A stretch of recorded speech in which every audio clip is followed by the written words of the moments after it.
Hello, this is Sean from DeRosa Education and Research. When I first learned about approximation in primary school, i.e. how to round numbers, I was thoroughly unimpressed. It seemed like a fairly useless activity when with a little more work you can calculate the exact number instead of an approximate one. The only thing I found vaguely interesting was the question why 0.5 is rounded up and not down. Of course, this is just a convention chosen and nothing more. However, later, as I studied more mathematics, I began to appreciate approximation. It turns out it is not always easy to calculate the exact answer for things. In the real world, we can't measure things perfectly. Even with really accurate instruments, we run into issues due to the uncertainty principle when we get to sufficiently small scales. On the surface, it may seem you can avoid approximations if you stick with pure mathematics.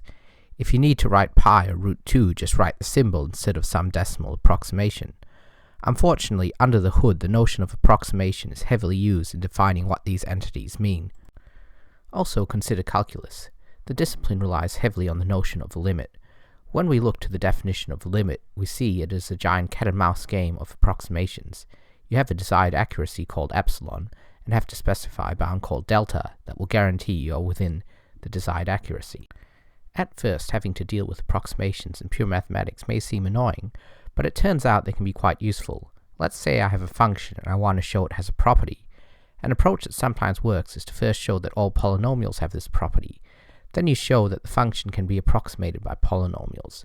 Then you show the property is preserved as you take the limit of the polynomials that give you the original function. Approximations are also essential in the world of computers.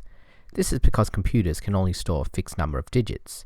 This can cause problems when you work with decimals. For example, it is usually a bad idea to test if two numbers with a decimal representation are equal directly. Instead, it is often better to assume two numbers are equal if they differ by only a small amount. You also want to avoid repeatedly multiplying really small numbers together. Instead, it is often better to convert multiplication into addition by taking logs, like people used to do back in the day with log tables before calculators were a thing. Of course, the best situation is to avoid dealing with decimals altogether and deal only with whole numbers. However, in that situation, you do have to worry that your whole numbers can become so big they end up negative. In conclusion, sometimes you have to accept close enough is good enough.